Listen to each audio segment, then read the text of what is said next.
好多人都唔知啲稻仲要搣開佢，搣碎佢先得噶喎。牛大力有分粉質同埋木質噶噃，咁你知唔知點揀先？特別係一晚去幾次薯嘅，搬少少嘢又話條大陣冤冤共嘅，上2堂樓梯又話要扶牆嗰啲啊。牛大力咧係有分陰枝同埋陽枝噶噃，陰枝咧就係生喺地下嗰部分，曬乾之後咧，佢嘅表皮紋路係好明顯嘅噃，而且係土黃色嘅。佢個切面咧係米白色，而且仲有好明顯嘅放射紋噶，特別係針對嗰2嚿豬腰同埋條大陣噶喎。而陽枝咧就係生長喺地面嗰部分喎，切面咧佢係偏黃色噶噃，而且木質化好嚴重噶吓，用佢嚟煲湯啊，煲到都白煲啦。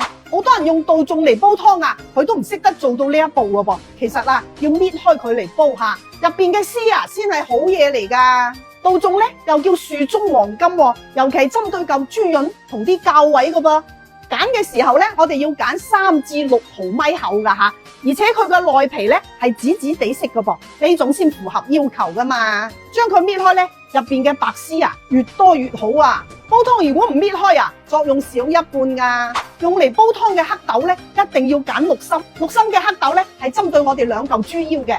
揀嘅時候咧，要揀啲飽滿大粒吓，睇起身有光澤嘅。嗱，呢個湯咧，我哋仲加咗圓肉同埋杞子喎。咁平時唔得閒煲湯啊，煲水飲都係好掂當噶。嗱，我哋去市場啊，問牛肉佬攞幾嚿牛骨吓，翻嚟飛水去。材料咧洗乾淨。嗱，水滾啦，我哋將飛好水嘅牛骨同埋啲材料擺埋落去，大火煲開10分鐘下，再煮文火個半鐘咁就 OK 噶啦。嗱，湯就煲好啦。